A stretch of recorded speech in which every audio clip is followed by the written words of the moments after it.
Hey guys, this video is for the specific notes around the pediatric cardiac arrest. Couple things. Like it says in the notes, my goal for this section is not to just run the arrest straight through and then I'll do all the talking points at the end. I would warn your clinicians, we're going to stop multiple times with a scenario to discuss specific things so we can learn through the scenario. And then once the scenario is complete and we're done discussing, then I would run just a normal cardiac arrest and let the clinicians do their job and then debrief it afterwards if anything didn't go the way that it should have. So for this arrest, we're going to have a pediatric ventricular fib arrest, which is incredibly uncommon pre-hospital of a VFib arrest. But I really wanted to be able to discuss the Joule settings for the monitor and make sure that all your clinicians are comfortable with adjusting the Joule settings to fit weight-based for peds. So this child has a known infection. Parents know about the infection. They've known for about a week. Kid has pneumonia, bronchitis. Parents are going to choose not to utilize antibiotic medications for him. They take the natural route of like zinc and vitamin D and other things for natural immunity. Kid does not get better. Kid gets much worse, acutely worse as of today. EMS gets called. So on EMS arrival, clinicians are going to find an unresponsive patient. I don't care if you use the child mannequin, the toddler mannequin, a small adult mannequin, whatever you choose, just adjust the age of the patient to fit the mannequin that you use, and then obviously just the weight as well for it. One of the first things that your clinician should realize is patients breathing roughly 6 times a minute has poor sats on room air. Those sats will not improve dramatically even with passive oxygenation. They have to ventilate this patient because the patient isn't breathing well enough on his or her own. So, first discussion point. When your clinicians start ventilating the patient, whether it's BVM, IJO intubation, I don't care at this point. Early on, it should probably be a non-invasive airway because patient, you can choose to have a gag reflex or not, but most of us should start with BVM to verify whether there's a gag reflex or not prior to going for the supraglottic or the intubation. During ventilatory support, I stop the clinicians. I say, so how often are you going to ventilate? National Registry standards, every 3 to 5 seconds we'll ventilate once. I would personally prefer to teach them that they bag every 5 seconds. It's in the range for peds. It's also in the range for adults. So your clinicians only have to remember one number, 1 breath every 5 seconds. There's a bunch of studies out there that show, regardless of how well we do with trying to limit our ventilations to once every 5 seconds, we overventilate. In fact, most studies show that we ventilate between 28 and 34 times a minute, adults and peds, in arrest. So we should probably have them count out loud. We should have them count to 5 seconds. And my hope is that if they're aiming for 5 seconds every time they ventilate, even if they get a little overzealous and they count quickly, they're hopefully not bagging more than once every 3 seconds. So I'd aim for the 5. I would let them continue. So as patients tachycardic, poor blood pressure, poorly responding, they'll likely go for IV access, and I would say it's unattainable. Can't find a place for IV, even with multiple attempts. So they have to find IO placement. And I stop them and ask them, where are they going to place an IO? The reason I want to do this on a pediatric patient is because we have to discuss the 3 landmarks where you can do IO placement. So most people say tibial tuberosity or tibial tubercle. Just so you know, Teleflex, the guys that make the Easy IO, updated how you find that location. So I'll see if I can get this on the camera here. So we used to go from, you'd find that bony protuberance or the tibial tuberosity. You go 2 in, 2 down, you'd go inside here. And what they were finding from that is that a lot of our clinicians were actually aiming too low. So there's a study, pediatric specific arrests, 64% of all IO attempts were missed. Whether it went through the bone, whether it went at an angle into the bone so it wasn't giving good flow rate, whether they missed the bone entirely or they didn't go deep enough to actually get into the marrow. we miss. And it's unfortunate, but the tibiotuberosity, or that the tibial bone specifically, is where we miss most commonly. Teleflex updated. Instead of going for that tibial tuberosity, which is down here, we're just going to go at the bottom of the kneecap, the bottom of the patella. On kids, 1 finger down, 1 finger in. On adults, 2 fingers down, 2 fingers in. And the goal of that is it sets us at the tibial head. The higher up on the bone we are, the wider the marrow space and the larger landmark spot for us to actually place an IO. What we've been doing from the tibial tuberosity is that we end up on the mid shaft of the tibia, and it's much more narrow area. It's way easier to miss. So we're going to aim closer to the tibial head, go down from the kneecap, not that tibial tuberosity, and then 1 finger down, 1 finger in for your pediatrics. You have 2 other spots that you can go ahead and do this. For pediatric patients, Teleflex says if the kid is under the age of 8, you can place an IO in the femur. Your medical directors disagree with that. Medical direction team says that once the kid is able to ambulate on their own, we do not aim for the femur. So if patient can walk, the concern is that patients' quadricep muscles build rather rapidly. And once they start building, it's actually pretty hard to landmark where the femoral head is. So I'll move this camera again. For femoral head, you're going to go from the top of the kneecap, 1 to 2 fingers up, and you're actually aiming mid-shaft on this. So you're going straight down, a couple fingers up. You can go over to the side and, not mid-shaft. 2 up, 1 over. You're aiming for the femoral head, just like we were for the tibia. So femoral head is what we're aiming for our pediatrics if they're not ambulating yet. So there's really little kids. Good news about femoral, you have about a 90% success rate. Other good news, you have really good flow rates for it. So if they're young enough to do it and you're having difficulty with tibia, go for the femur. It's a pretty good spot. You can look up exact placement for it. I know it's hard to see with this camera, so I apologize for that. Last place to go would be the humerus. So humeral bone should not be used until, I have in my notes here.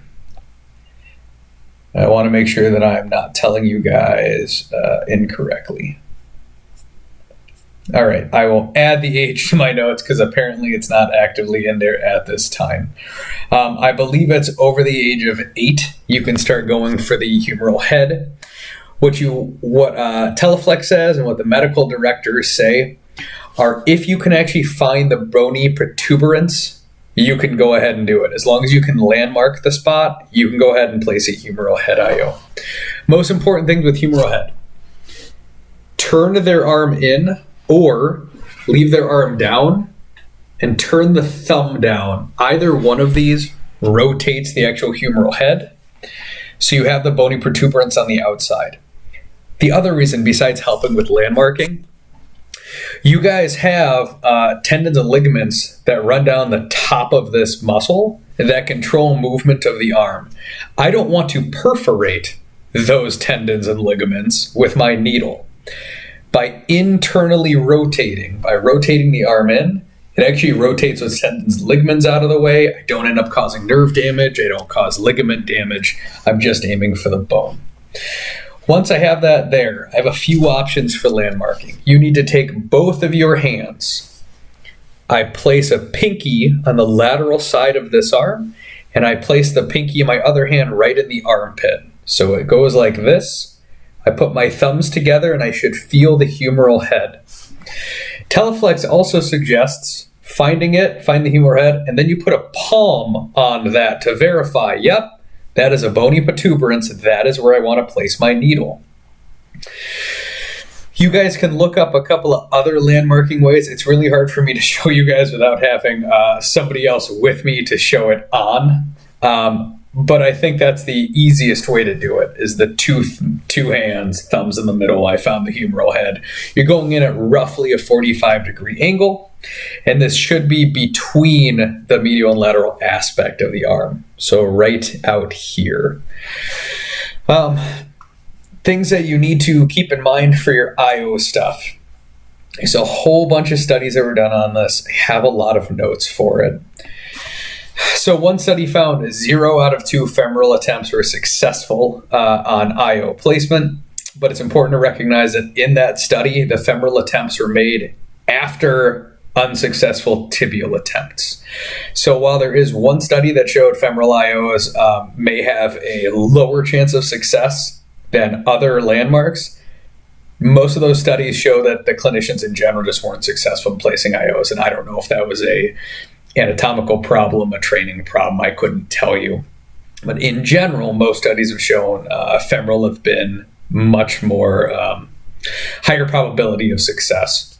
So in case you have clinicians that say, well, what about, you can bring up the fact that, yes, some of those studies show that it was worse. Most of those studies show that just the people in the study were terrible at placing IOs. I'm trying to think if there's anything else specific to the IO, so I'm just looking through the notes real quick. I want to make sure I don't miss anything specific.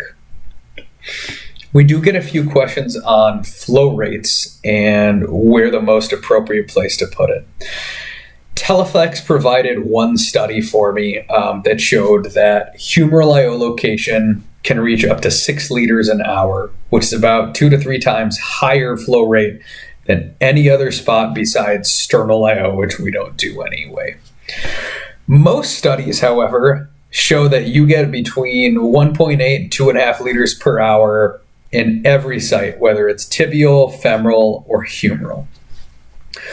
What I will say is that a lot of people have mentioned humeral IO is as fast as a central line, about that 6 liter an hour flow rate. What I can tell from all these studies, in a patient that is alive, humeral IO seems to have the best flow rates. In patients that are in cardiac arrest, so most of the cadaver studies, flow rates are roughly equal regardless of location, besides sternum. Sternum is always faster. So I would train it like this. If I have a patient in cardiac arrest, I would still stick with a leg IO personally. It fits with our pit crew resuscitation guidelines. It keeps the person doing the IO and meds out of the way of those that are working specifically on the chest and airway. And it sticks with the way that we've been training it for the last couple of years. If on the other hand, I have a patient that's alive and actively working on dying, I would aim as high as possible for that IO because I can likely get a higher flow rate and can push meds much faster into central circulation, get fluids faster into central circulation, and potentially prevent the arrest from occurring. All right, next teaching point, fluid resuscitation guidelines in your kids. Remember, pediatric patients receive about 20 mils per kilogram, unless it's cardiac failure, of normal saline for us. I usually end up asking the clinicians, how do they expect to give that much fluid, weight-based pediatric patient, in 5 minutes? Because PALS AHA says if a patient is in severe shock, you have about 5 minutes to get their weight-based amount of fluid into them before they go downhill even further. Most clinicians that I've talked to say pressure bag. I think pressure bag is a fine answer. Pressure bag works really well, pushes a lot of fluid rapidly, and it works great for adults. But part of that is because adults do a good job of third spacing fluids. Kids, on the other hand, if I end up using a pressure bag and I push too much fluid, they can fluid overload, they can get fluid into their lungs, and they can actually do much worse, be detrimental to their health. So I wouldn't use a pressure bag on kids because anytime I've used a pressure bag in the rig, I put it on because I wanted to do something besides washing that pressure bag, and I wanted to ensure fluids were going in while I was doing other work on the patient. But since I don't want to overload a kid, I don't suggest just placing a pressure bag and walking away unless that kid is supposed to get the entire bag of fluid. You guys got online information about this push-pull method for doing fluid resus on a ped. You can review that if you'd like to, but I do think it's still a great way to provide a large volume of fluid to a kid in a very little amount of time. So if you remember, hang your bag, utilize the port closest to the patient, pull out 20 cc, or even better, if you have a really big syringe, pull out 50 cc's at a time. Pinch your line above that port, push your 50, and then go ahead and draw another 50 from your bag and repeat until you have the appropriate amount of fluid into that kid. Works really well. You can keep an eye on the IV or IO site to make sure that you're not overloading the kid. You can make sure that you're reassessing lung sounds every couple of syringe pushes to make sure you're not overloading the kid. And if you get done and you reassess the patient, you check for pulse rate, mentation, lung sounds, SpO2. If kid's improving, give them a little bit more fluid. If kid hasn't changed, give them a little more fluid. If kid's getting worse, go ahead and hold off on giving any more fluid. It's probably not doing the trick, might be making it worse. I have some notes on what to emphasize with the push-pull method. Feel free to read through those if you need a reminder of it. Fourth teaching point. So they've got their IO in place. They started their fluid. Their kid has died. You're now moving towards CPR. And when they start working on airway stuff or they start talking about transport, I would stop and start discussing Lucas and rescue pod. So Lucas does not have an age requirement or a weight requirement. Lucas has a size requirement. So if the patient fits in the Lucas and I can lower the plunger to the chest and it hasn't given me any alarm saying that that the kid isn't too small, I can use the Lucas. In fact, it might be beneficial to use the Lucas because then you guys can do other things in transport. It's much safer for you and likely better for the patient. If you guys are using a pediatric mannequin, there is unlikely that the Lucas pump will actually reach the chest. Since I don't know what mannequin you guys are going to use, I would turn on the Lucas while it's not on any patient. And I would go ahead and lower that pump all the way down. And you'll start hearing tones going off. What the Lucas is telling you is that by the time that pump, that suction cup actually sat on the patient's chest, if it's toning, it doesn't have 2 inches more of piston to actually compress the chest effectively. The patient's too small. Happens on kids, happens on some of our older adults, especially those that are really skinny. You just remove the Lucas and go back to hands-on CPR. It's not a big deal. It kind of fits the same as the rescue pump. If the suction cup fits on the chest and I can do adequate compressions, you can utilize a rescue pump even on a kid. You got this 10, 12, 14-year-old who has a bigger chest and they have enough muscle weight to them. You can go ahead and pump on them. What we don't want to see is when you pull up on the rescue pump or the Lucas for that matter, if the patient is getting lifted, if their back is coming off the ground and they're being slammed back down, we're not supposed to be body slamming our patients, so I'd probably take the Lucas or rescue pump off if that's what's happening. It might be causing more damage than good. As far as your rescue pod is concerned, your guidelines limit rescue pod use by age, and the manufacturer limits it by weight. So, over the years, there's been multiple age requirements for rescue pod. The most recent research suggests, by manufacturer, a patient under 10 kilograms or under 1 year of age cannot have a rescue pod on. And they do that because there haven't been any studies done on patients under 10 kilograms. It's not saying, the manufacturer isn't saying that it's harmful to kids. They're merely saying we haven't gotten it approved nationally to be used on patients under 10 kilograms, so they don't suggest its use. Your medical directors, however, have impedance threshold device or rescue pod as being used on pediatric arrests. In fact, the only arrests that we don't have an impedance threshold device in are neonates. So if your patient is a month or under, you do not use a rescue pod per guidelines. If your patient is older than 1 month, medical directors say yes, manufacturer says maybe. Here's how I would look at this. I have a patient between the ages of 1 month and 1 year, and I'm not sure if the rescue pod is going to benefit. I put the rescue pod on, and I would bag the patient when I'm supposed to during the arrest.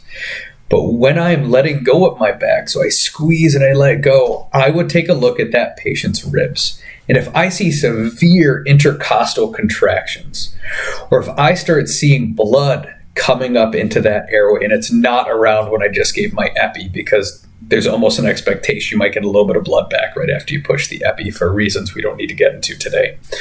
I'd remove the rescue pod. It might be causing more harm than good at that point, and I would chart that appropriately, saying I was concerned that there was too much negative pressure and it might have been causing intrathoracic damage.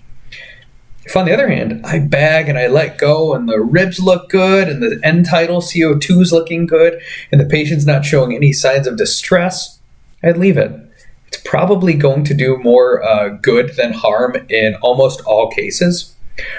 But just be aware that it's not technically approved by manufacturer, so just keep a closer eye on your patient when you guys are actually working through your arrests. All right. Next teaching point. There is so much to go over in the arrest. Sorry, guys. So you have an IO in place. They're doing effective CPR. They're ventilating the patient appropriately. And now we're drawing up medications. We need to talk about dosing for medications for your patients. So remember the last time we talked about pit crew resuscitation for pediatrics. Your medication person, the person that did the IO and stuff, needs to know how much the patient weighs. We can either get into how much the weight-based milligram doses are, or we can do the easier math and talk about how much fluid the patient needs. I have a 40 kilogram patient. I write 40. If I put a dot between those two numbers, 4.0, that's how many milliliters of epi my patient needs. 4 milliliters of your 1 to 10,000 IO epi. If we then have to push the amiodarone, he's still 40 kilograms. I still put 4.0 milliliters of amiodarone for my first dose. The only thing to keep in mind is that you cannot go above your adult doses. So my initial dose of amiodarone for an adult would be 6 milliliters of it. So my first dose of 4 milliliters for my pediatric is fine. However, my second dose of AMI would now have to drop to 3 mils, because that's the max adult dose that adults get for their second dose of amiodarone.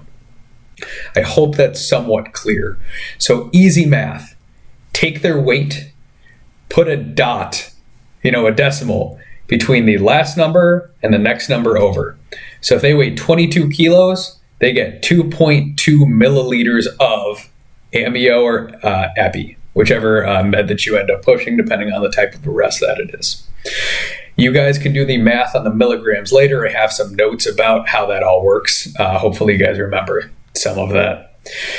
The only other thing to keep in mind with medications for your pediatric arrests, kids actually get 3 doses of amiodarone in an arrest. I'm trying to get the docs to update the language in the arrest guidelines because it's not entirely clear.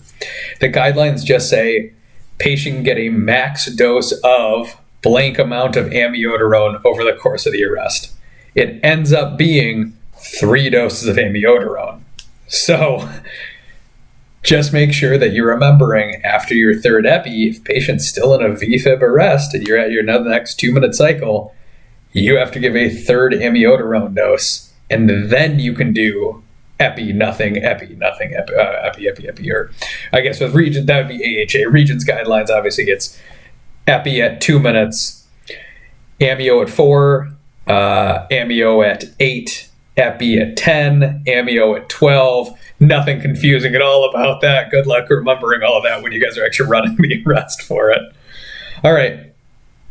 Last thing to keep in mind, where do we transport? So this is the final talking point for this as they're leaving the scene, and they probably left a long time ago, and some of them will just say, I'm going to Children's or I'm going to Regions. I want you guys to just have a discussion of what other hospitals can take a pediatric arrest. what your medical directing team wants you to remember, regardless of what caused the arrest to begin with. We have now spent time crunching this patient's chest for the last 5, 10, 20 minutes before getting to the hospital. This patient has major thoracic trauma. We should be looking for a pediatric trauma center. So Regions Gillette is a good idea.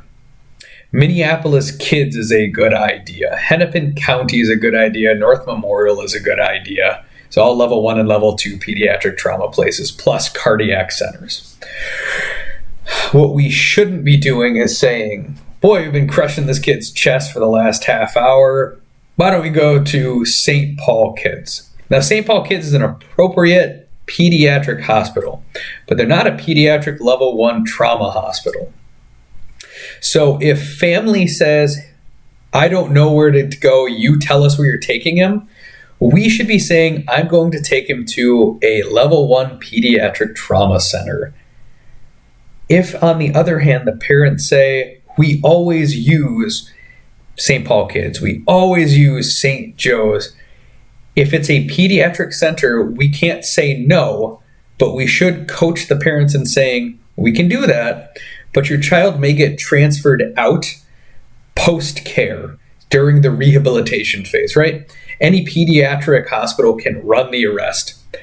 Some of them may struggle with the rehabilitation phase if there's major thoracic trauma, and they might have to go to a specialty hospital or clinic during rehab. So that's why we should suggest a pediatric trauma center to begin with, prevent the transfer down the line of the patient, do everything in-house for the patient as he fit.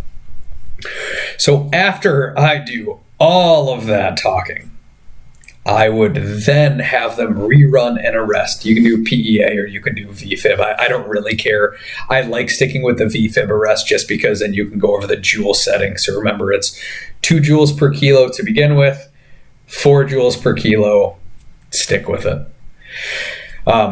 If you guys have questions, shoot me an email, give me a phone call, let me know. I would just run the next arrest straight through without stopping them for a bunch of questions. I will make sure that my pit crew resuscitation PowerPoint is also in the list of stuff that I give you guys, so you can remind yourself of what pit crew resuscitation entails. If you guys have any questions, like I said, reach out. That's all I have for this one. I'll see you on the next video.